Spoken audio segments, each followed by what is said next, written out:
Qasidah yang burdah ada kemiripan yang dikarang oleh Al-Imam Al-Busiri. Al-Imam Al-Busiri ketika beliau lahir, sebenarnya beliau lahir di lingkungan yang sangat baik, tapi ketika beliau dewasa sempat masuk ke politik, sempat masuk ke pemerintahan, tahu jelek, tahu rusaknya pemerintahan, sehingga beliau sampai memuji-muji raja-raja yang datang kepada pemerintahan yang beliau tugas. Dia puji-muji para pemerintahan, dia puji-puji raja-raja, bahkan beliau mencaci, mencela orang-orang yang nggak sejalan sama beliau, sampai beliau di fase bosan, beliau nggak bisa melanjutkan menjadi pejabat pemerintahan. Beliau turun, beliau taubat kepada Allah Subhanahu wa taala dan kembali ke jalannya, mengarang syair, mengarang pujian-pujian kepada baginda Nabi Muhammad SAW.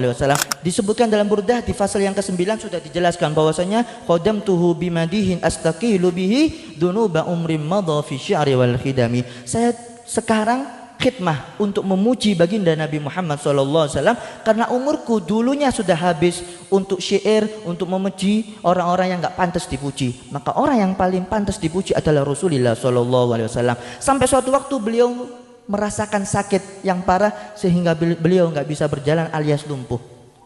Hingga akhirnya beliau mengarang qasidah burdah ini, diawali dengan bait amin tadzakkuri jiranin bidi salami mazastadam anjaro min muklatim bidami. Apakah karena mengingat para kekasih yang tinggal di Salam, suatu tempat namanya di Salam, engkau campurkan air mata dengan darah yang mengalir dari matamu ini. Shallu ala Nabi Muhammad. Jangan kalau rasapi makna burdah awalnya itu adalah isinya gombal, isinya memuji-muji. Kadang mungkin orang kalau salah paham memuji perempuan, padahal justru dari situ ada pujian yang tersimpan untuk Nabi Muhammad SAW.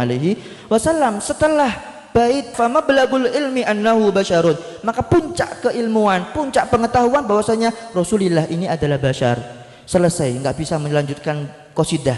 Malam mimpi kepada Nabi Muhammad SAW. Dalam mimpinya beliau bertemu Rasulullah SAW, maka disuruh, wahai Al-Busiri, baca qasidah yang kamu karang. Dibaca amin tadzakkuri jiranin bidi salami sampai bait fama belagul ilmi annahu basyarun. Lanjut Imam Busiri nggak tahu ya Rasulullah, dilanjutkan oleh Rasulullah wa annahu khairu khalqillahi kullihimi, dan sesungguhnya Rasulullah SAW adalah makhluk yang paling afdol, makhluk yang paling mulia. Akhirnya lanjutlah qasidah itu sampai selesai dan di akhirnya diberikan qasidah atau surban burdah itu kepada Sayyidina Imam Al-Busiri, dan ditiuplah tempat yang sakit daripada Imam Al-Busiri. Seketika bangun dari tidur beliau diberikan kesembuhan oleh Allah Subhanahu wa taala. Barokah memuji-muji Nabi Muhammad sallallahu alaihi wasallam.